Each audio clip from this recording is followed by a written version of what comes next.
En esta edición de las Creative Talks Podcast, hablamos de las nuevas escuelas que no vienen de las escuelas. Y ante ello han surgido estas nuevas escuelas que no se están llevando a cabo desde una universidad o una institución o un logotipo ya estandarizado y ya con una reputación creada en el mundo o en la academia, en la escuela, sino que están surgiendo estas escuelas desde otras aristas. Por ejemplo, si hablamos del mundo de los reporteros, periodistas, CNN recientemente acaba de lanzar su academia que se llama Academy CNN, así. Y es la razón de existir de esta propuesta educativa es justo pues crear, o al menos eso es lo que ellos están diciendo en su plataforma, crear y empoderar a la próxima generación de periodistas globales. Tenemos a Jaro Galloso, que nos habla de Querétaro Design Week 2021. Como puedes ver, es un programa muy atractivo y totalmente gratuito. Esto va a ser con previo registro en nuestra página oficial Querétaro Design Week o crodesignweek.com. Mencionamos las 4 causas que provocaron el fenómeno de la gran renuncia. Esto es un fenómeno que ha ocurrido en todo el mundo, en algunos países mucho más que en otros, pero al final del día es un fenómeno global. Y este artículo habla de estos 4 puntos que vamos a abordar uno por uno rápidamente. Y revisamos las 10 mejores marcas para la generación Z. Disfruta esta edición de las Creative Talks Podcast.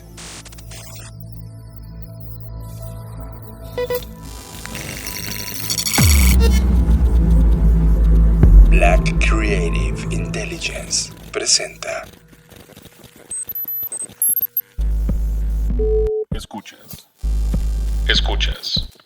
Escuchas un podcast de Dixo. Escuchas Creative Talks.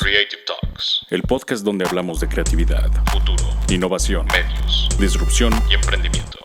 Con Fernanda Rocha y John Black.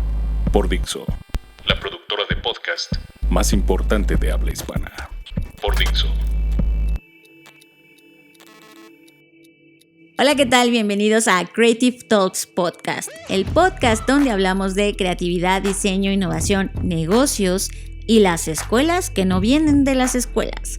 Como cada semana me acompaña John Black. John, te doy la más cordial bienvenida a tu podcast. Hola, Fernanda Rocha. Órale, me sentí como en una corte del siglo XV. Pase usted, señor elegante. Sentándome, quitándome mi corona de rey. Gracias por estar en esta edición de las Creative Talks Podcast. Si es su primera vez, bienvenido. Disfruten. En este lugar va a ocurrir de todo, excepto ser condescendientes con su mente. Tema de la semana. Este es el tema que nos robó totalmente la atención. Tema de la semana. En esta emisión vamos a hablar justo de las escuelas que no vienen de las escuelas. Y esto surgió gracias a que en Blackboard, como ya se los dije, y así va a ser hasta que se publique, hemos estado trabajando en el reporte de tendencias para 2022.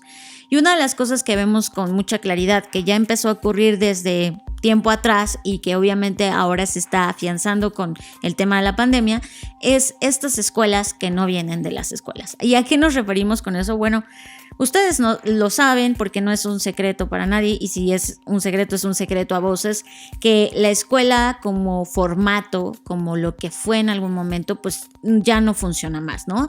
No nada más en cuanto a la generación del contenido o la impartición del contenido, sino pues como toda la infraestructura necesita renovarse, y este tema de la pandemia lo único que hizo fue agudizar y evidenciar aún más este problema.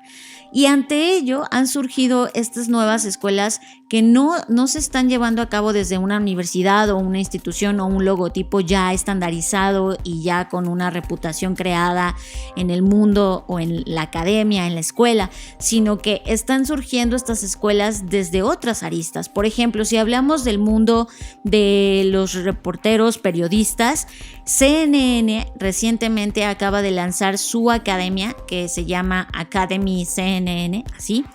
Y es la razón de existir de esta propuesta educativa es justo pues crear, o al menos eso es lo que ellos están diciendo en su plataforma, crear y empoderar a la próxima generación de periodistas globales.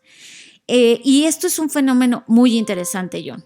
Sí, la verdad es que me emociona. O sea, creo que estamos viviendo un momento de ruptura. Las escuelas eran un negocio inmobiliario, te rentaban un espacio y te ponían un logotipo de credibilidad construido con puro marketing. No entendían nada de lo que estaba ocurriendo, no ejercían nada de lo que estaba ocurriendo, contrataban talento que eran los profesores que mal pagaban, y ahora con esta crisis, estos profesores, estos creadores se dieron cuenta que podían tener nuevos espacios para verdaderamente compartir y crear sus comunidades. Y negocios que se dedicaban al contenido de valor, como CNN, se dieron cuenta de que siempre fueron esas máquinas generadoras de contenido y que solo bastaba darle contenido nuevo a la comunidad, porque lo que compartes en una escuela es contenido al final del día. Se dieron cuenta que ellos pueden ser las nuevas escuelas. Fer, yo solo te digo una cosa. ¿Cuántas escuelas tradicionales que conoces tú tienen un verdadero statement, una filosofía por la cual fue creada esa escuela? Perdón, pero yo no recuerdo ninguna de los últimos 50 años. Todos son un lugar que sirve para lo mismo, para enseñar en el modelo viejo de la escuela, una caja llamada prisión, en donde te daban habilidades para que salieras al mercado a ejecutarlas como si fueras esclavo. Hoy las nuevas escuelas están provocando un sentimiento de desaprender para entonces analizar el mundo, comprenderlo desde otros ojos, resolver el problema y con eso crear valor. Creo que la filosofía de estas nuevas escuelas, que no vienen del mundo académico, me emocionan muchísimo porque están planteando una hipótesis brutal. Ahora, si bien no se gestaron en una escuela o universidad o institución formal, sí se están aliando, que aquí es donde también viene como este giro de tuerca. En este caso particular, en el proyecto de CNN Academy, se unió con la universidad que se llama University College Dublin. Y eso también a mí me entusiasma, fíjate, John, porque entonces eso puede acelerar y propiciar este cambio de statement, como lo llamaste, al realizar este tipo de cosas. En este caso es un programa de maestría en conjunto, porque creo que CNN puede fungir como una, digamos, como una palanca que jala y empuja al mismo tiempo y obliga de cierta manera a esta universidad a crear un programa que vaya al ritmo en el que va el mundo y desde ahí apalancar y jalar y crear una nueva escuela. Fer, yo no creo en esas alianzas. Por una razón, prácticamente se están aliando porque esa escuela vieja es la que tiene la certificación legal. Y es como, no puedo yo salir a vender un nuevo programa donde no les voy a dar nada y un certificado, y necesito certificarme tradicionalmente porque ellos son los que tienen la relación con las certificadoras o el tema de gobierno que te pone una certificación para saber tu nivel. Básicamente por eso, porque si no fuera por esa certificación, CNN se iría por sí misma a dar las clases. No necesita de una escuela. Más bien, ellos están replanteando de cero. El hecho de acercarse a una escuela ya creada para certificarse significa una revolución a medias. Es como, ¡sí, la revolución! Pero sin un planteamiento de fondo o sin balas en la metralleta. Porque es como, sí, vamos a hacer una revolución y nos unimos con los que no la entienden. Es como, no, es el statement completo. Por ejemplo, hay compañías como Red Bull, claro, aunque es una de las compañías más odiadas. ¿En qué país? No me acuerdo. Ya no me acuerdo, pero en muchos países sí. Creo que uno de ellos era Brasil. Sí, y claro que eres Brasil, porque ahorita en el último Gran Premio básicamente todos eran Hamilton. No era por el tamaño de la marca de bebida energética, sino porque amaban lo que Hamilton estaba haciendo. Pero bueno, cierro paréntesis. Lo que ocurre con Red Bull es, ¿sabes qué? Estoy haciendo un nuevo marketing. Estoy creando una nueva compañía basada en el contenido y no había un programa en el mundo, de hecho sigue sin haber, que certifique o cree seres humanos que Red Bull diga, a este lo quiero contratar. Así que Red Bull lo que hizo fue crear su propia raza, su propia gente, su propia filosofía y educar a todos los newbies que querían ser parte de la plataforma Red Bull. Red Bull abrió su propia escuela. Y de esa escuela la tienes que cursar si quieres crear una carrera dentro de Red Bull sólida. Y esa es la foto de lo que está ocurriendo. Hay un vacío entre la forma en cómo piensa Amazon, Google, Microsoft, el top 5 de las compañías más importantes del mundo, y el resto de las compañías que siguen pagando sus certificados tradicionales en escuelas que van 20 o 30 años antes en el pensamiento de negocios, en el pensamiento social, en el pensamiento de planeta, que lo que se requiere el día de hoy, Fer. Por eso es como, güey, CNN, vas a iniciar una revolución con un statement que me encantó de crear la nueva generación de periodistas. Fuck it, no necesitas de una escuela de periodistas, crea la tuya. Ten esos valores para decir, me la voy a jugar y voy a crearlo. Así sí te creo, pero si te vas a unir con una escuela vieja que la neta no entiende nada de periodismo de nueva generación o el periodismo de plataforma o la economía de creador que estuvimos hablando en la edición pasada del podcast, no te conviene que te quedes con ese tipo de personas.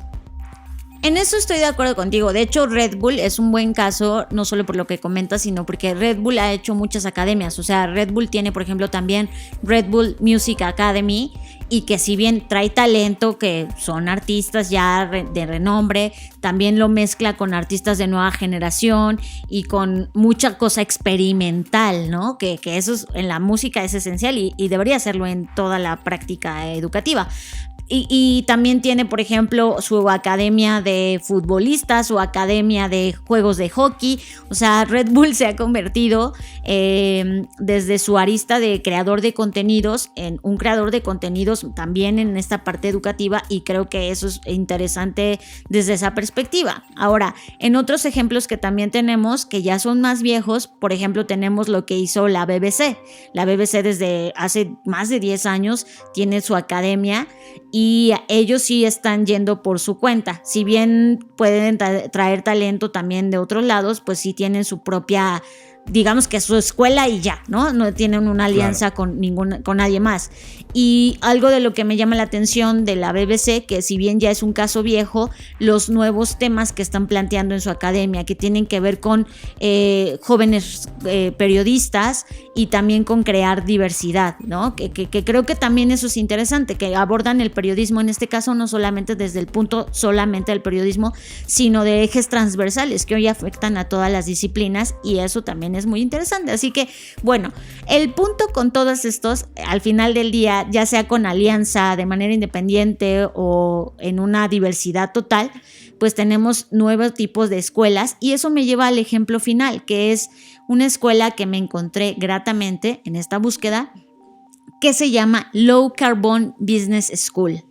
Y me encanta porque es justo una escuela de negocios como de bajo impacto, ¿no? Y para que tú además aprendas o desarrolles una alfabetización baja en carbono, sepas qué significa, qué materiales, cómo podemos reestructurar, reutilizar, renovar los negocios, y sobre todo que estos negocios estén preparados para este futuro bajo en carbono que tanto necesitamos, y que solamente es una pequeña arista de todo lo que necesitamos arreglar. O sea, no podemos tampoco fiarnos de que todo lo va a arreglar la huella de carbono, pero bueno, es un gran paso, y me parece muy importante esta perspectiva donde una escuela de negocios propone que se vea desde esa arista, y no nada más el generar empresas o generar productos, sino qué rol tenemos como negocios dentro del todo el ecosistema. Me encanta, Fer. Esto es justamente lo que te decía. Es una escuela que nace con una filosofía, que está resolviendo un problema real. Si bien todo el mundo está hablando sobre nuestra huella de carbón, y creo que va a ser uno de los KPIs importantes a medir en esta década, ellos están poniendo una escuela donde se entiende, se analiza y se resuelva ese problema en todo tipo de niveles. Hasta ahora están focalizados mucho en términos de negocios, por eso es Business School, pero también debería ser Government School o Citizen School. O sea, tenemos una postura como gobierno, como persona, como gente de negocios en esa resolución. Pero me gusta que dentro de este valor que tiene la escuela estén poniendo esta filosofía, diciendo, miren, en esta escuela hablamos de negocios, pero con esta filosofía puntual de eliminar el problema de carbón. Eso, Fer, me vuelve loco. Es como, va, bravo, necesitamos más como estas. En todas las categorías, en arquitectura, en diseño, en contenidos. Es como, necesitamos estas nuevas formas, estas nuevas Bauhaus, que nacen como una necesidad importante en un momento y que de repente rompen el esquema del status quo de cómo se pensaba que era una escuela. Estás conectado a Creative Talks Podcast. Hola, mi estimado John Black. Antes que nada, agradecerte el espacio para compartir con tu audiencia el programa que preparamos para la 5ª edición del Festival Internacional Querétaro Design Week.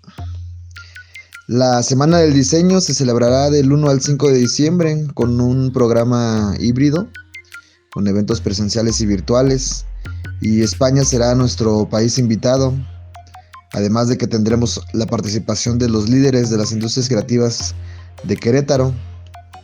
Y me gustaría, John, rápidamente mencionar a nuestros invitados de honor. Tendremos a Xavi Calvo, quien es director de Valencia Capital Mundial del Diseño 2022. También tendremos a Isabel Roig, quien ella es la presidenta de la World Design Weeks, organismo que nos rige a todos los que hacemos este festival. También tendremos a la arquitecta y diseñadora de modas Raquel Bug, muy reconocida en España. Y bueno, residente de también este lindo país está Andy Stallman, quien él pues es experto en branding, el famosísimo Mr. Branding. Y bueno, pues de la escena local tendremos el honor de contar con tu socia y compañera Fernanda Rocha de Blackbot. También a nuestro amigo Lalo López de Grupo Dúo y Enrique Borsalde, quien él es director de Todos Somos Diseño.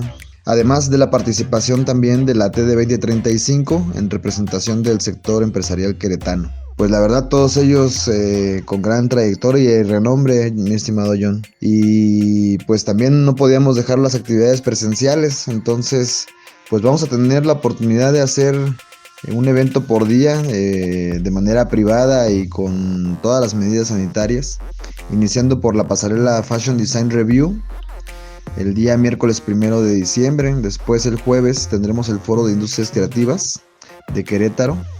Y ahí tendremos, por ejemplo, a los líderes en varios sectores de la industria creativa, como lo son Miguel Loyola en el arte, Antonio Jiménez en el tema de cine, a Rafael Volta en literatura, Omar Llamas en el tema de la música y un servidor representando la industria del diseño. Y bueno, también tendremos la exposición Querétaro Hecho a Mano, en donde 15 diseñadores locales que trabajan con artesanos del estado de Querétaro, pues presentarán sus piezas de decoración y moda en la antigua estación del ferrocarril. Y bueno, pues cerramos con broche de oro con el foro La Marca de Querétaro en el Mundo, el cual pues bueno, será un evento dirigido a empresarios, gente de gobierno y personalidades del diseño queretano, pues para concretar un proyecto muy ambicioso para la ciudad.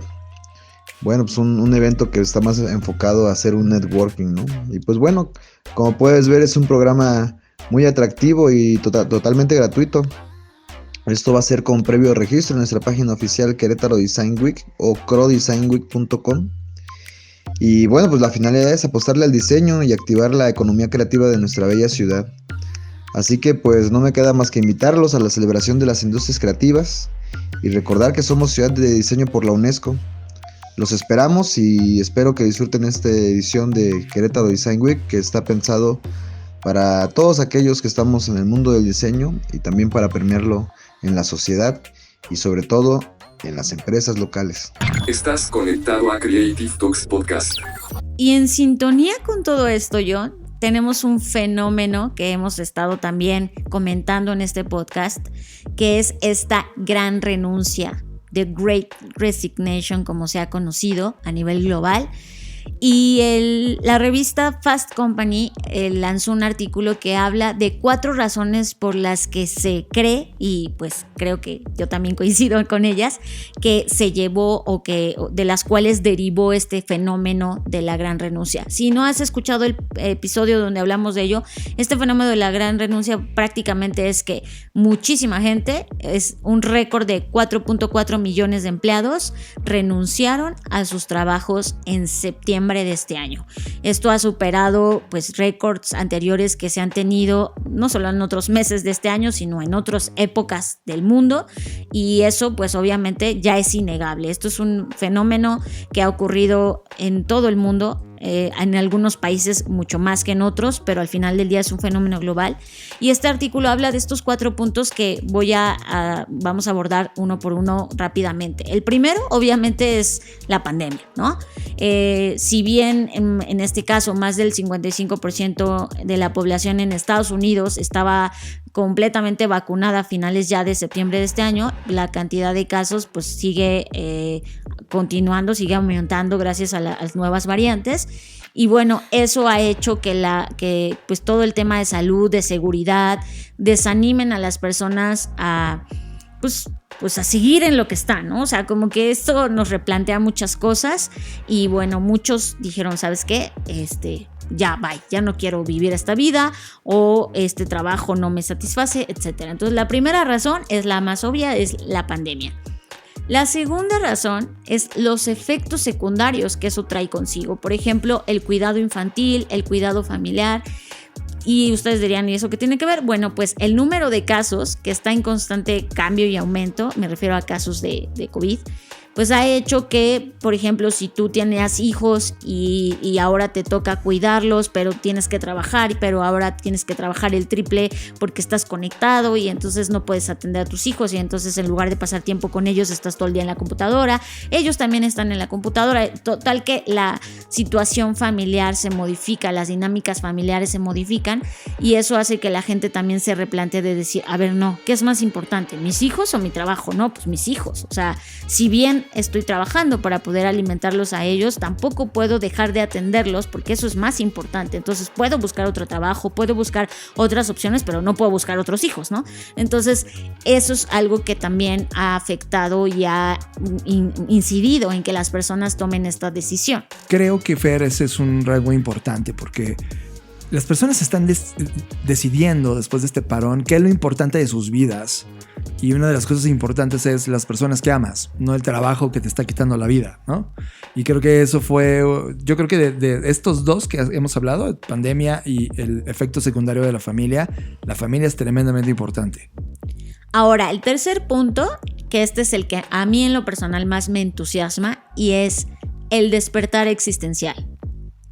Y esto es lo más profundo de toda esta agitación tan dramática que hemos vivido en todo este tiempo. Y además esto colisiona con el inminente miedo a la muerte, ¿no? O sea, están estas dos cosas de, a ver, todos estuvimos y seguimos muy afectados, no sé ustedes, pero, o sea, el terror todavía de salir y que regreses a tu casa y sientas tantita gripita o como que ya te está fluyendo el moquito, ya es como, no, ya me enfermé, o tantito sientes algo en la garganta, ese pánico es horrendo, ¿no? Bueno, pues ese miedo que tenemos nos replantea cosas existenciales de, a ver, quiero seguir, ¿qué tal si me muero? Y me voy a morir haciendo lo que no me gusta, y me voy a morir en este trabajo que no quiero, y me voy a morir haciendo estas cosas que ya estoy harta, y es como, no. Y eso nos como decías, John, nos pone en la mesa nuevas preguntas, y nuevas preguntas existenciales sobre cambiar de carrera, renunciar a nuestros trabajos, optar por otro tipo de ingresos, meterme a la economía del creador, independizarme. Ojo, que eso evidentemente no asegura el éxito, pero de primera instancia puede sonar una idea atractiva porque prefieres eso a tener que estar aguantando al jefe tóxico o el ambiente laboral tóxico que tienes o simplemente un trabajo que ya no te llena y ya no te gusta. Creo que esa Fer, es una de las preguntas que hablábamos en la semana antes de grabar el podcast. Está increíble el fenómeno de la conciencia, de este despertar existencial que existió o de esta crítica existencial y que de repente ellos decidieron tomarse el ok, voy a resolverlo. Ahora en este momento, en esta línea del tiempo, no tenemos una de las preguntas más importantes resuelta. ¿Hacia dónde se movieron? O sea, es como, ok, renunciaron. ¿Y qué chingas están haciendo? Como tú dices, ¿se movieron a la economía del creador? ¿Se fueron a crear panaderías? ¿Fueron a ser viajeros globales? ¿Invirtieron en criptomonedas? O sea, ¿se volvieron hippies? ¿Qué les pasa? Sí, vendieron su cuerpo. No tenemos la menor idea. Creo que la primera foto del fenómeno ya está. Es como The Great Resignation. Perfecto, ya estamos. Está infectando al mundo entero. Sí, lo está infectando. Pero ¿a dónde se están moviendo? ¿En dónde se ocuparon? ¿O decidieron solo desocuparse? ¿O como Thanos desapareció la mitad solo porque sí? Esas preguntas es un gran hueco que estoy seguro que en el 2022 vamos a empezar a tener datos sobre a dónde se están moviendo y qué fregados están haciendo. Y el cuarto punto es los trabajadores recién empoderados. ¿Qué significa eso? Bueno, pues con todas las masas detrás de esta gran renuncia, hay una especie de revolución laboral. Para una fuerza laboral que anteriormente estaba privada de derechos, hoy estamos viendo estas huelgas de muchas empresas, por ejemplo en Estados Unidos, de John Deere o de Kellogg, que dijeron, a ver, hasta aquí llegaron, ¿no? Nos vamos a unir y vamos a exigir que se nos den estos derechos o que se nos den estas cosas que necesitamos, que se mejoren nuestras condiciones, o sea, simplemente que se vuelvan más humanas, porque parece que vivimos o seguimos en la época de la esclavitud.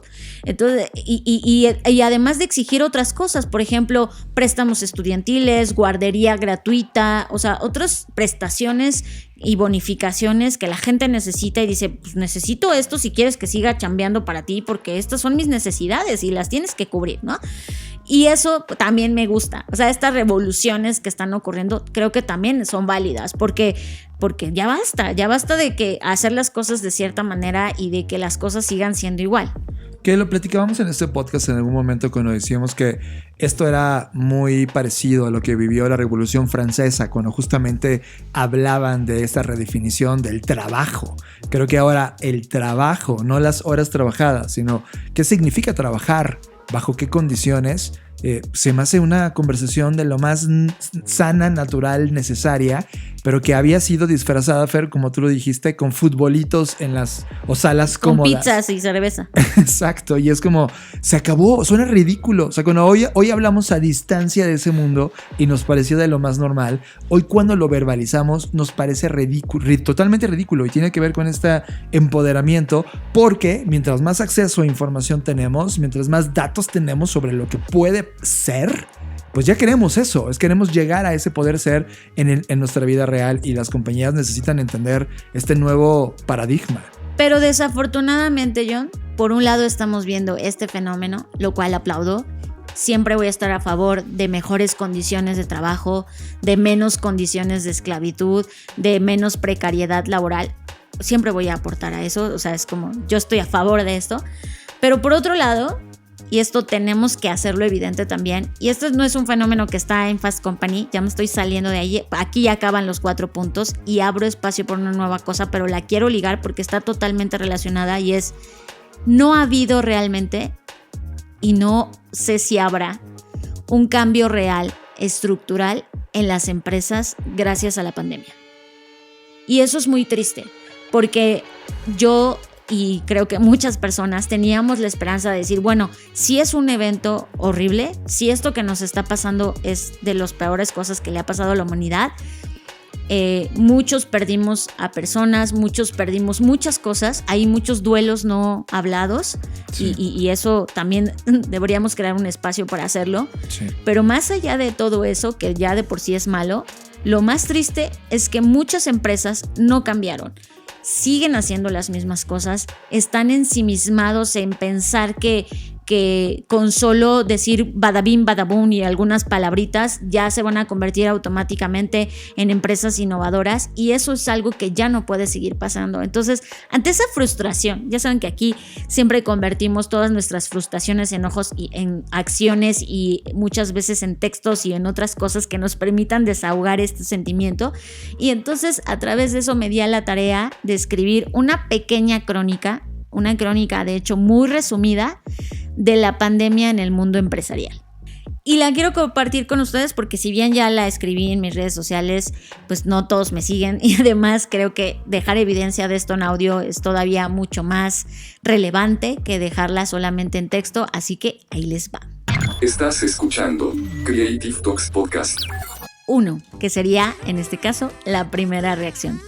Eso no va a pasar en este país.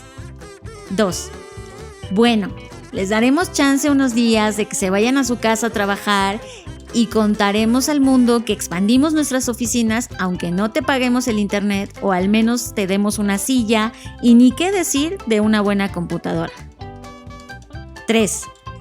Lo bueno de esto es que nos está sirviendo para acelerar nuestra transformación digital, aunque no hay capacitación, mucho menos contención ni acompañamiento psicológico. 4. Tenemos que vender y llegar a la meta de todo lo que no nos dejó hacer la pandemia, como si ya se hubiera acabado. ¡Venga, equipo! 5. Videollamadas, correos y mensajes. 6. Más videollamadas, más correos y más mensajes. 7. Necesitamos cambiar la cultura, hacerla más innovation-centric, cambiar el mindset, pensar en exponential growth. Y para ello les vamos a traer una serie de charlas, como si con eso se cambia la cultura. 8. No está funcionando, es que no se ponen la camiseta. 9. Es que ya les dimos un taller de innovación, ¿cómo que no están innovando? ¿Será porque no los deja respirar? ¿Tienen las agendas hasta el borde y además tienen que atender 10,000 videollamadas? 10. Se tienen que vacunar. Bueno, no es una obligación, pero si quieren regresar a la oficina, sí. Bueno, no, es decir, sí. Intenten vacunarse, es lo mejor para todos. 11.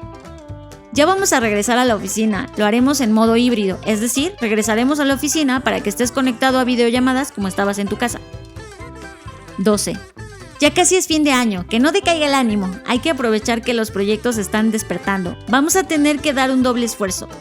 13. ¿Innovación? Ah, sí, pero ahorita no. Hagamos las cosas como las veníamos haciendo. Los clientes ahorita no quieren cambios. 14. ¿Que el mundo cambió? Ah, sí, pero eso no va a pasar en este país.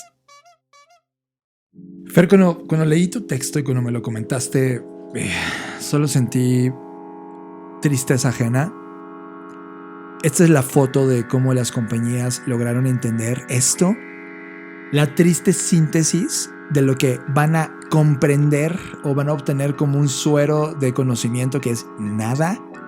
Y lo más fuerte para mí es que a pesar de los cambios que estamos viendo, de las tendencias evidentes, no van a hacer nada. Y siempre van a llegar con el ¡ay! Porque nadie nos avisó. Es que todas las señales estaban ahí, pero tú, director de compañía, tú, dueño de compañía, tú, gerente que te dices que eres el dios de las cosas que haces, no tienes un grado de humildad para decidir aprender algo nuevo o para entender qué significa resolver los problemas a las personas. Qué lamentable tu dirección. Qué lamentable liderazgo, qué lamentable pagarte estos cursos donde te enseñan dirección, donde aprendes nuevos negocios, certificados por compañías y escuelas viejas que te dicen que eres un nuevo growth manager. Pero en el fondo, no entiendes ni por qué está ocurriendo eso. Fer, ¿qué crítica más fuerte acabas de hacer con este listado? Y que estoy seguro que muchos de ustedes o lo vivieron, o lo sintieron, o si lo pensaron, tienen mucha chamba que hacer para poder resolver la oportunidad que está enfrente de ustedes. Estás conectado a Creative Talks Podcast. Hoy vamos a hablar de un tema que muchos especialistas han decidido nombrar la otra pandemia. La obesidad ha sido y es un problema de salud pública a nivel global, que actualmente afecta a 650 millones de personas en todo el mundo. En México se estima que 62 millones de personas la padecen, de los cuales 12 millones son niños. ¿Qué pasaría si la tendencia continúa? Se estima que para el año 2050, 9 de cada 10 mexicanos tengan algún grado de obesidad o sobrepeso, de acuerdo con datos de los investigadores del Instituto Nacional de Ciencias Médicas y Nutrición Salvador Subirán. El problema con la obesidad es que aumenta el riesgo de padecer otras enfermedades como diabetes mellitus, enfermedad isquémica del corazón, hipertensión, dislipidemias, enfermedades cerebrovasculares y cáncer, las cuales disminuyen la calidad de vida e incrementan el riesgo de muerte prematura entre quienes las padecen. Por otro lado, la obesidad también representa altos costos médicos, estimados en 151.894 millones de pesos solo en el año de 2014, lo cual equivale a 34% del gasto público en salud y causa una pérdida de productividad estimada en 71.669 millones de pesos. Es decir, el 0.4% del Producto Interno Bruto por año. De acuerdo al libro La obesidad en México, existen 10 áreas de política pública en las que el Estado debería intervenir para incidir en la reducción de este padecimiento. Dichas áreas están concentradas en 1. cambiar de comportamiento individual, planes de comunicación efectivos y con alcance nacional. 2. Aumentar la detección y mejorar la calidad de la atención del paciente con obesidad. 3. Fomentar entornos alimentarios y de actividad física. Esto incluye desde la publicidad de alimentos y bebidas hasta la mejora de los espacios públicos y el transporte. 4. Crear un sistema alimentario que favorezca el consumo de dietas saludables y que minimice los impactos ambientales. 5. Diseñar un marco legal para la implementación de políticas y programas de prevención y control de obesidad. Si no actuamos ahora, posiblemente nos enfrentaremos a un 2050 con el 88% de mexicanos padeciendo obesidad. Nos vemos en el futuro. Cada 15 días, Luis Armando Jiménez Bravo e Imelda Schaeffer conectan los puntos más complejos de la economía, negocios, emprendimiento, planeación financiera y administración en Conectando Puntos Podcast. Bienvenidos a Conectando Puntos, el podcast en el que hablamos de economía, psicología, finanzas, sociología y básicamente cualquier área del conocimiento que nos ayude a tratar de entender este pequeño y loco mundo que llamamos sociedad. Conectando Puntos, un podcast de Black Creative Intelligence presentado por CESC Consultores. Conectando Puntos, disponible en todas las plataformas donde escuchas podcast. Estás procesando Creative Talks Podcast.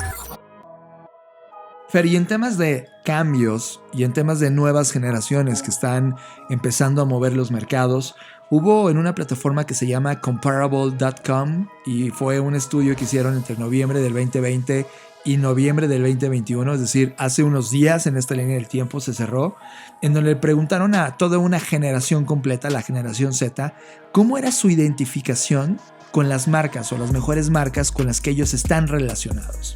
Así que la revista Insider decidió tomar los resultados de esta que trajo esta plataforma y vamos a hablar del top 10 de las compañías más importantes para la generación Z.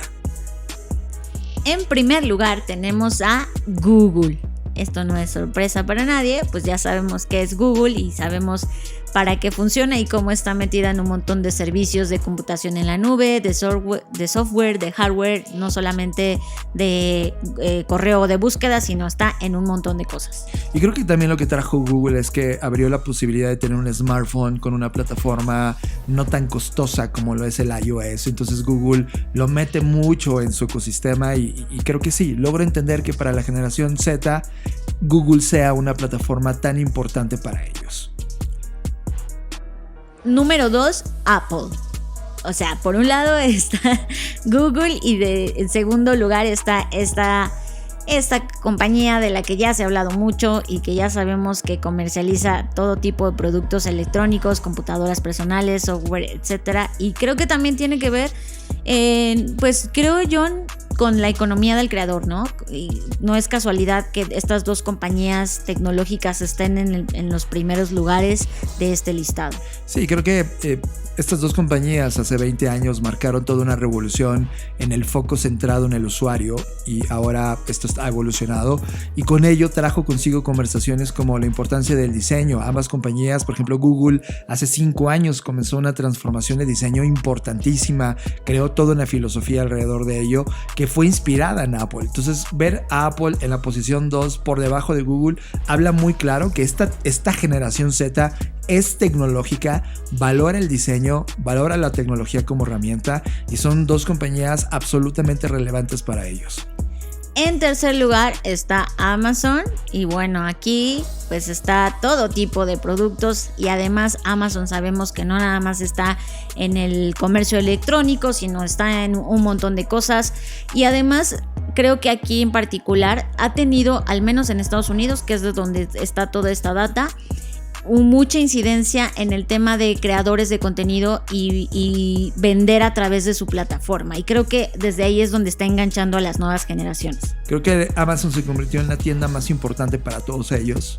Les enseñó la terminología CX o lo importante que es crear toda una experiencia al momento en que compras en plataforma y entregas en tu casa los productos y marcó un nuevo estándar de lo que no estaban haciendo ninguna de las compañías anteriores. 4, ya lo nombramos, y ya seguro sospechan, es Netflix, esta compañía de contenidos, y pues ya, creo que no hay mucho que decir aquí al respecto. Ya hablamos mucho de Netflix. La que sigue yo no la conocía, la quinta posición. Se llama Chick-fil-A, que es como una de las... Kentucky Fried Chicken. Sí, ¿no? es una de las cadenas de restaurantes de comida rápida estadounidenses más grandes. La verdad no la conocíamos, no la teníamos en el radar. Tiene más de 3,000 ubicaciones en Estados Unidos y su especialidad son los sándwiches de pollo. Yo la verdad no la tenía en el radar, pero para ellos es la quinta más importante. La sexta, Vans. Sí, esta compañía de sneakers en la industria de fashion and beauty. Y creo que Vans, con su concepto de off the wall, Fer, de alguna manera vendió a una generación el sentido de romper las reglas, ¿no? Que es algo muy importante que ha venido haciendo esta generación. Y Vans, contrario que a mí me hubiera gustado ver otro tipo como Converse aquí o Nike, ¿no? Es Vans, la compañía de sneakers más atractiva para ellos. En el 7 está Discord. Por supuesto, es una plataforma de distribución digital, de mensajes instantáneos, de creación de comunidad. Ahí también se han creado nuevas formas de monetización. Entonces, para la economía del creador, Discord está aquí perfecto. Y aquí veo una ruptura, Fer. Platicamos de este documento de YouTube y la economía de creador justo en el podcast anterior. Y ahora que ves la generación que viene atrás, la generación Z, ya no es YouTube, es Discord. Y te das cuenta hacia dónde se va a mover culturalmente esto, ¿no?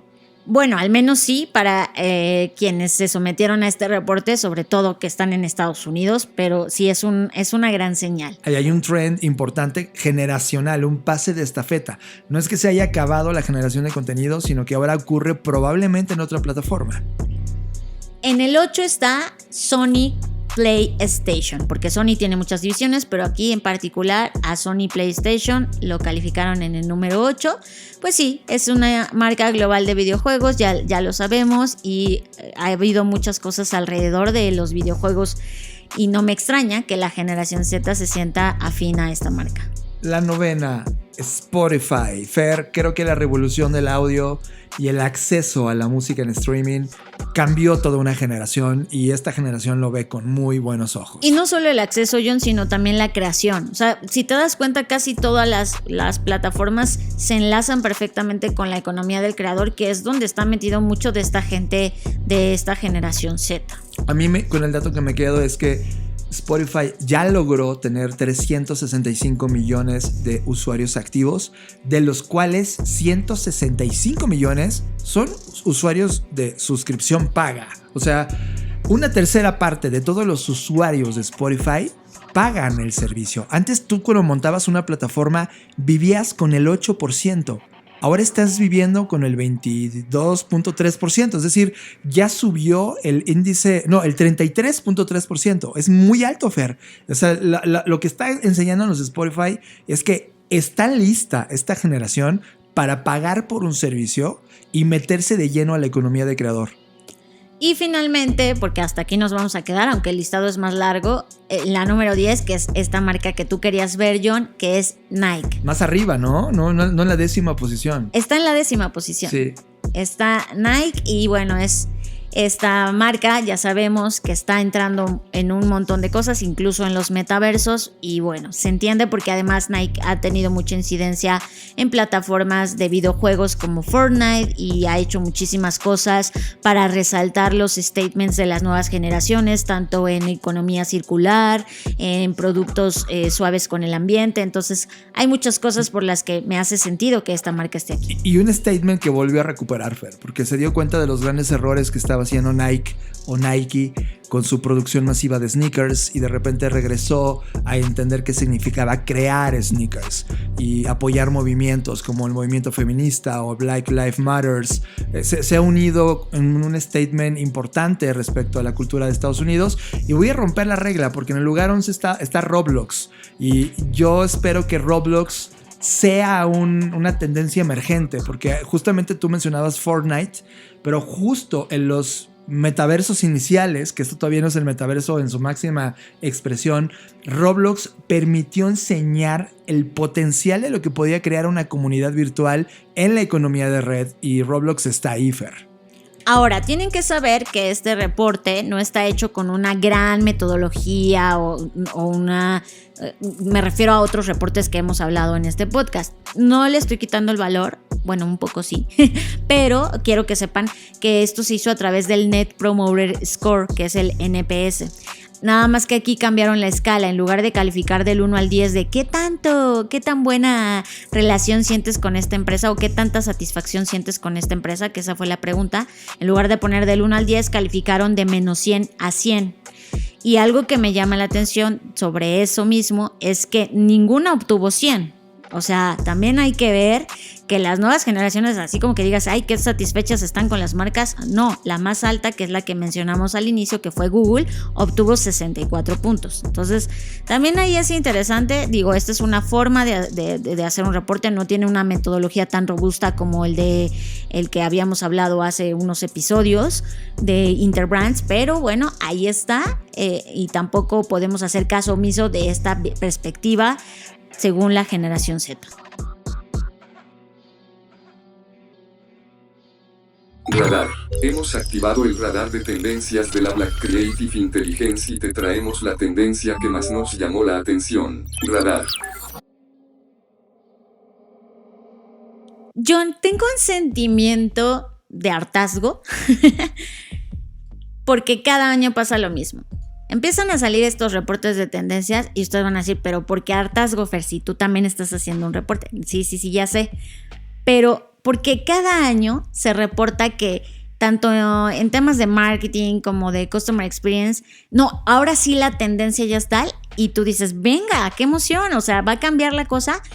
Y no pasa nada. Entonces, por eso te digo que estoy un poco harta de estas tendencias que se comienzan a reportar a partir ya de estos meses con miras al siguiente año, en este caso para 2022, porque son muy bonitas en papel, pero ya a la hora de implementarlas, siento que nadie las pela, nadie les hace caso y por eso cada año se vuelven a repetir.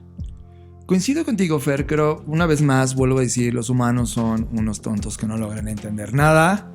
Somos, porque soy humano también, o no le prestan la suficiente atención y entendimiento para poder aplicarlas de manera correcta. Pero bueno, yo, Fer, a nivel personal, y desde hace mucho tiempo vengo diciendo que el marketing como disciplina ha llegado a su fin.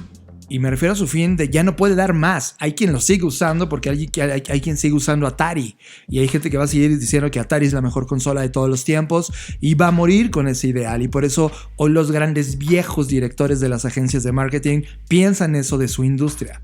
Pero por el otro lado la conversación cambió. Ya no es un tema del producto o cómo lo vendes en una pantalla con un spot. Ahora se trata de esta propuesta de valor. Cómo haces que la experiencia de cómo llega con ese cliente, la interacción que tiene con ese ser humano, sea lo mejor y resuelva ese problema que le prometiste resolver. Lo cual ha creado toda una disciplina de CX. Y hoy tenemos un reporte justo de algunas de las tendencias que creemos gracias a estas publicaciones que va a ser importante para la conversación en 2022. Y bueno, vamos a hablar de ellas. Ya saben que en algunas seguramente yo voy a llevar la contraria, pero pues de eso se trata, de que aquí todos pongamos nuestra perspectiva, porque al final nadie y todos tenemos la razón. Así que vamos a hablar de la primera tendencia que habla, y esto se publicó en Forbes o Forbes, como ustedes le digan. Lo primero es las plataformas de inteligencia artificial e Internet de las cosas. Y habla de cómo estas tecnologías van a permitir o permitirnos que las experiencias sean mucho mejores al entender mejor a las personas a las que estamos exponiendo estas experiencias. Pero lo que aquí tengo que decir es, ok, sí, pero hay un punto para mí importante, y de hecho aquí voy a hablar un poco de lo que estoy llevando a cabo en el curso de Customer Experience Innovation. Algo en lo que siempre hago énfasis es que no hay que solo concentrarnos en la tecnología. O sea, la inteligencia artificial sí es una herramienta, pero tenemos que ser honestos, y en este momento no es como que toda la gente o todo el mundo tenga acceso todavía a este tipo de tecnologías. Si bien cada vez se está democratizando y hay muchas plataformas que puedes explorar que te ofrecen muy buena información, pues no todo está ahí. Y además yo siempre doy un consejo. Si quieren saber de las personas, salgan a ver a esas personas. Si estás diseñando una experiencia para viejitos, ve a ver qué hacen los viejitos. Convive con viejitos, vive con viejitos, estate con unos viejitos unos días para que entiendas eso, ¿no? Antes de ver esto en data y en datos y todo este tema tecnológico, Internet de las cosas, vívelo. Ese es mi primer insight. Y ¿sabes qué, Fer? A mí se me mete mucho a la mente una compañía que lo ha hecho bien. Domino's Pizza. Domino's Pizza ya no es una compañía que vende pizzas, es una compañía de tecnología que vende pizzas. Y no es porque ponga la tecnología en el centro, sino porque entiende la tecnología como un canal donde entrega la experiencia de comer o comprar una pizza, lo cual cambia toda la filosofía. Hoy tenemos smartwatches, justamente en este tema de Internet de las cosas. Cada vez que hablamos de Internet de las cosas, para nosotros es tan viejo, pero para las personas es como de muy nuevo. Es como, ¿cómo? Sí, tu coche tiene internet, sí, tu teléfono también, sí, tu reloj también, sí, tus lentes también, sí. Eso es Internet de las cosas. Los dispositivos con los que estamos rodeados eventualmente van a estar conectados a la plataforma llamada Internet, dando datos y recibiendo datos, lo cual amplía las funcionalidades. Aquí el secreto es cómo usas cada uno de estos canales para poder tocar a ese ser humano, para poder brindar ese valor a ese ser humano. No como un canal de ¿y cómo le hago para vender más? Es claro que por supuesto vas a vender más, pero no como filosofía inicial. Tu filosofía inicial debería estar ¿cómo le hago la vida mejor a ese ser humano? Y gracias a eso puedo vender más. Y ese es un approach totalmente diferente que no están dispuestos los directores de las compañías a ponerlo en primer lugar. Segundo punto o segunda tendencia que tiene este reporte o este artículo son todo el tema de las experiencias inmersivas e híbridas. Sí, por supuesto, sabemos que esta palabra metaverso pues ya se viene construyendo, pero no va a ocurrir de un día para otro. O sea, también seamos honestos, no es como que aquí yo esté con mi guantelete de Thanos y al tronar de mis dedos se vaya a crear el metaverso. No va a pasar así. Esto va a ser progresivo. Primero vamos a ver como cuando veíamos el internet de hace 20 años, ¿se acuerdan? Que te conectabas ahí con un cablecito y si descolgaban el teléfono, pues se arruinaba todo. Bueno, pues exactamente estamos en ese momento, pero ahora con el metaverso. Yo creo que es momento de decírselo a la gente. Metaverso sí es el futuro, punto. Es la evolución de Internet, sí. Pero ¿sabes cómo tienes que leerlo? Es como si fuera 1997. Más o menos en esas fechas tú conociste Internet si eras de los usuarios early adopters. Perfecto. Toda esta ideología que había de lo que se iba a convertir Internet, porque en ese 1997, 98, 99 se construyeron las bases ideológicas del Internet comercial. Pues ¿qué crees? Eso le está pasando al metaverso. Vamos a ver 2 o 3 años hablando de estas ideologías filosóficas. Y luego vamos a ver 1 década o 2 de adopción. Tú adoptaste, las compañías es como de abrí mi primer comercio electrónico en la pandemia, cuando esto ya tenía 25 años. ¿Te das cuenta? Hay un desfase importante. Los humanos no adaptan rápido la tecnología a su vida, se tardan. Entonces, metaverso es definitivamente un paso importante, pero lo vamos a ver gradual, porque es lenta la adopción humana y más lenta la adopción de los humanos que tienen compañías y mucho más lenta la adopción de los humanos que dirigen países. Entonces, va a ser algo cultural de 1 década o 2, Fer. Tercer punto. Marcas que compiten principalmente por la experiencia del cliente. Ay, es que de verdad estas personas que redactan las tendencias les voy a dar unos golpes. Pues ok, la tendencia aquí sería que compitas por experiencia y no por precio. Eso es un poco más claro, ¿no? Y es, en lugar de tener una estrategia que sea bajar tus precios o modificar algo, en lo que te deberías concentrar según esto es en el tema de la experiencia, y en eso sí sí coincido. Más que una tendencia, a mí me parece una prioridad, una necesidad que tienes que cambiar en este momento. Lo que John decía, o sea, sí, ya el tema de la rentabilidad, que bueno, sí, para eso creamos negocios, para ser rentables, por supuesto, de que si no abrimos una ONG y ya está. Pero más allá de ese KPI, o sea, si de verdad estás interesado en el ser humano que va a consumir tu producto, tu propuesta de valor, lo primero que debes tener en claro es qué experiencia le vas a dar. Y cuando tú estás enalteciendo o poniendo en primer lugar la experiencia de lo que va a vivir ese ser humano, lo demás va a venir por casi que consecuencia orgánica. O sea, si tú trabajas en una buena experiencia, y ojo, cuando hablamos de experiencia no solamente es la entrega o el servicio o el producto. O sea, si tú vendes zapatos, no estoy hablando solamente de la experiencia cuando llegan los zapatos a la casa de las personas, sino desde que te encuentran, desde que los estás molestando en YouTube con un anuncio que nadie quiere ver, desde ahí empieza la experiencia. O sea, la experiencia tiene varios momentums. Obviamente, si quieres saber más, pues te inscribes a mi curso, pero la experiencia tiene varios momentos y en todos esos momentos hay que trabajarla, no nada más es en la entrega o en el desarrollo y en el consumo de la experiencia, sino en todo el proceso que viven los consumidores en el antes, en el durante y en el después. Esto nos lleva a la siguiente tendencia, que son productos y servicios más inteligentes. Quiero poner algo importante. La palabra inteligente, déjenme les explico qué es inteligente. No es más tecnología con inteligencia artificial. No, eso no es inteligente. Significa más entregas valiosas de lo que tú haces a las personas y con ello desarrollar una relación de confianza. Eso es inteligente. Voy a poner un caso muy puntual. Lo siento, Telmex, Telcel. ¿Listo? ¿Cuántos de ustedes han usado estas plataformas? Muchísimos. Ok. Telmex, Telcel, probablemente tengas hasta un teléfono enlazado a esta compañía. Perfecto. El día que se te cae internet, tú les marcas desde tu teléfono móvil. ¿No deberían saber todo de ti? ¿No debería de haber un sistema que diga, Jonathan Álvarez, John Black, está hablándonos, @JohnBlackBot, está enojadísimo porque no tiene internet en su casa? Pero no, cuando tú te comunicas con ellos es, ¿quién eres? Descripción de problema, eres valioso para nosotros, pronto te atenderemos. Y lo mismo en cada uno de los pinches puntos de contacto. A eso me refiero. Productos y servicios más inteligentes significa poder entender todo el ecosistema de puntos de contactos que tienes con tu cliente para entender que cada uno de estos puntos de contacto tú puedas identificarlos. Y si te habla del punto A o el punto B o el punto Z, sepas tú identificar que es el mismo ser humano. A eso me refiero con Smart.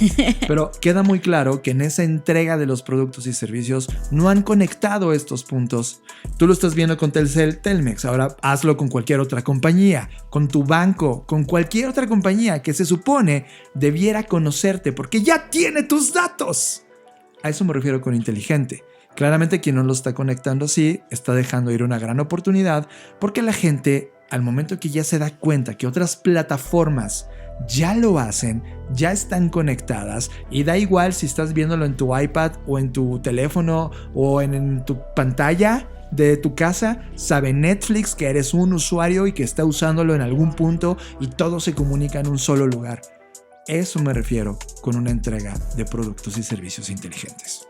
Y la quinta, que es aquí donde viene mi hartazgo, y ustedes van a decir, ¿y si estás harta, por qué lo estás diciendo?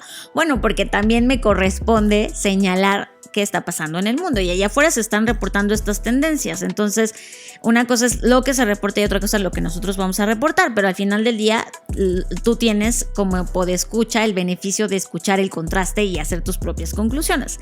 Pero esta última tendencia, o sea, creo que desde que nació Internet se habla de esta tendencia. O sea, no es una tendencia para nada nueva y creo que no sé hasta cuándo, yo creo que siempre va a estar en la mesa y es la personalización. Y entiendo que se repita porque nadie realmente o muy pocas compañías se han dado a la tarea de personalizar las experiencias. Entonces, de nueva cuenta, como por no sé cuántas veces ya ha pasado esto, otra vez se repite la tendencia de personalización, como casi en todos los reportes de marketing que he visto en toda mi vida. Pero bueno, aquí está de nuevo, la personalización. Y ojo, esto tiene cierta cosa de razón. O sea, más allá de mi hartazgo, evidentemente una cosa que esté personalizada, una experiencia que esté personalizada, va a tener más éxito que una que no. Esa es una cosa obvia. Lo que no es obvio y lo que las compañías no ven es esto. O sea, es tan obvio que nadie lo usa, ¿no? Y eso es un poco a lo que también se refería John con el ejemplo. Pero además, no solamente la gente piensa en personalización y dice, sí, como Starbucks que pone tu nombre en el café Pepe. No solo es eso. No solo es eso. Personalización es desde lo que John comentaba sobre, ya tienes los datos de las personas, ya no hagas que te repitan. Entiendo que hay momentos de seguridad en los que pues sí te tienen que hacer preguntas clave para verificar que seas tú, pero hay muchas formas de personalizar. O sea, puedes personalizar desde el nombre de la persona, así como las de Starbucks, pero también en otros temas, en evitar que las personas estén buscando, en evitar que las personas tengan fatiga de ciertas cosas. Por ejemplo, hoy Netflix no tiene un nivel tan alto de personalización. Si bien está comprobado que los thumbnails o las imagenecitas pequeñas o estos pequeños resúmenes que nos muestran en la pantalla, cada persona lo ve diferente de acuerdo a su feed, pues todavía no ha llegado a un grado de personalización donde te conozca así, que diga, aquí están las mejores recomendaciones. Todavía el algoritmo falla en eso, ¿no? Ahí podríamos ver un ejemplo de personalización a gran escala, que por supuesto entiendo por qué no lo han hecho, no es una tarea tan sencilla. Pero si tú tienes un negocio de lo que sea, imaginemos que estás vendiendo, no sé, plumas de colores y quieres tener esta personalización, haz lo que están haciendo mucha gente en TikTok. Graba tu proceso, diles a las personas, mira, estoy grabando cómo estoy haciendo tu pedido, que te voy a entregar personalmente con un aroma personalizado que huele a los sabores que tú me dijiste que te encantaban. O sea, hay muchísimas formas de personalizar y la personalización siempre va a ser una tendencia y siempre va a aparecer en los reportes porque es importante. La gran pregunta de la gente que no hace personalización: ¿y cuánto voy a ganar si hago eso? Güey, mejor cuánto vas a perder si no lo haces. Quiero ponerte un ejemplo claro, Fer, de personalización. Cuando estás hablando a tu banco, porque estás pidiendo una aclaración que te llegó a tu mail, ¿no? Y es comunícate, perfecto, me comunico. Ok, atravieso el proceso de identificar que soy yo. Perfecto, atravesé ese protocolo. Y resulta que ese ser humano que te atiende por teléfono en su call center, que por cierto ni siquiera es de ellos, es un servicio que contratan a otro alguien país. Que está en Haití o no sé. Alguien en Haití que habla español y que les cuesta bien barato que te atiendan porque no les importas.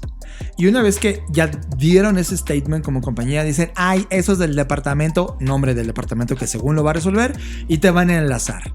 Te vuelven a enlazar con el otro departamento que lo resuelve, que es otro data center, otro call center en otro país distinto, donde te contesta alguien que habla así, y le tienes que volver a decir quién eres y por qué estás ahí. Eso, mi querido amigo, no es ni siquiera personalización. Si tú tuvieras una plataforma unificada de casos, un sistema como Zendesk, por ejemplo, metida justo en este tema de seguimiento personal, me diría, Jonathan, perdón, te estamos haciendo perder mucho el tiempo, ya vi tu caso, sí te voy a ayudar. No de nombre, acceso, y es como de, ¡no! ¡Yo te lo había dado, estúpido! ¿Se dan cuenta? Es como la de la película de Monster Inc. con la de no hiciste tu papeleo anoche. Es idéntico. Ahí esa manera institucional de hacer las cosas ya me parece algo insostenible y que la generación Z no está dispuesta a hacer. Este chistecito que vienen haciendo todas estas compañías no les va a durar más de esta década, porque cuando llegue esta nueva generación los va a hacer pedazos, polvorón, si ustedes no están listos con este nivel de personalización que hemos hablado por 3 malditas décadas. Perdón. Estoy cansado, me voy del podcast. Cansado. Adiós. Sí, disculpen, pero es que después de estar en serio, la verdad, cuando hablamos de este tema, suenan violines. Fer y yo hemos dedicado 2 grandes décadas de nuestra vida a hablar con los grandes líderes de las compañías internacionales para hablar de estos temas tan bonitos y de estos ¡nadie hace nada! Y de repente llega una startup y lo hace bien y nos manda al carajo. Y se hacen los sorprendidos de, ay, pero es que ¿cómo yo no fue sabía? que nadie nos avisó? Y por esa razón dejamos de hacer marketing, porque pensábamos que había otra postura donde podía llegar este tipo de contenidos. O nosotros éramos el startup que destruía todo.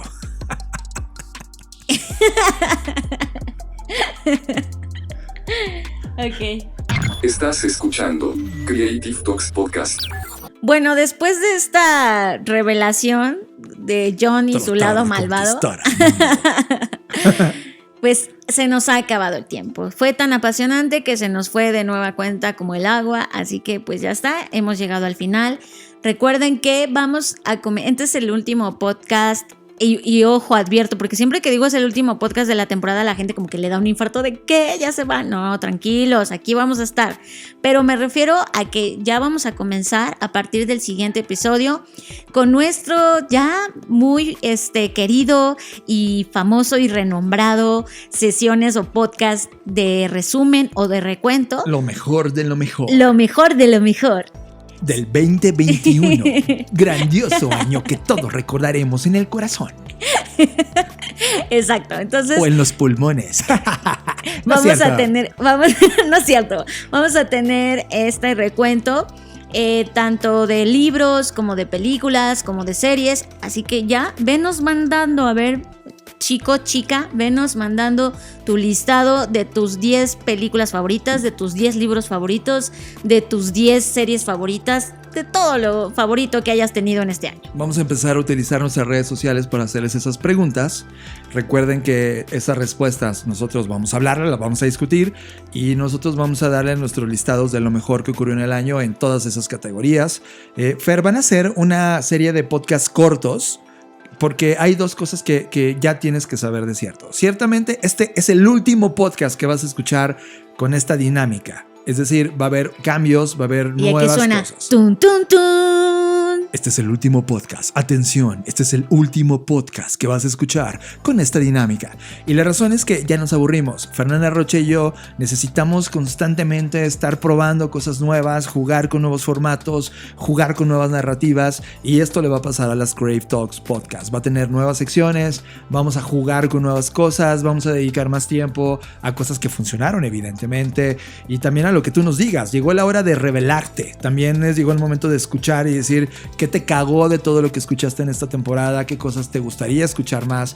Este es el momento de hacer esa crítica porque vamos a rediseñar por completo las Creative Talks Podcast, pero no vamos a parar temporada. Es decir, antes nos íbamos toda la Navidad de vacaciones, Fer, lo cual esto no me está gustando porque nos íbamos y descansábamos, pero ahora vamos a no parar cada semana de transmitir el podcast, pero van a ser más cortos para que nos permita el tiempo de rediseñar lo que va a ser el nuevo Creative Talks del 2022. Pues ahí está, hemos soltado esta bomba, así que es momento de que hables ahora o calles para siempre. Te vamos a escuchar a través de nuestras redes sociales, nos puedes seguir a través de Blackbot como @BlackbotRocks o a mí en lo personal me puedes seguir como @FernandaRoche. Muchas gracias por estar ahí. Un abrazo a toda la comunidad de la Black Creative Intelligence. Recuerden que tenemos un podcast que habla de libros de innovación llamado Bookshake. Escúchenlo, está buenísimo. Ya tenemos 5 entregas de Bookshake. Está increíble. También a todos los podcasts, a los podcasts hermano que están unidos en la BCI. Conectando Puntos está por ahí con Luis Armando Jiménez Bravo e Imelda Schaefer. Y a todos los podcasts que están por llegar, porque esto apenas empieza. La BCI es un movimiento que apenas está comenzando. Ya nos vamos, porque John, como ya vieron, ya se está volviendo loco. No, los quiero mucho. Como cada emisión, nos vemos en el futuro. Dixo presentó Creative Talks, el podcast en donde hablamos de creatividad, innovación, medios, disrupción y emprendimiento. Con Fernanda Rocha y John Black. Por Dixo, la productora de podcast más importante de habla hispana. Nos escuchamos en el futuro.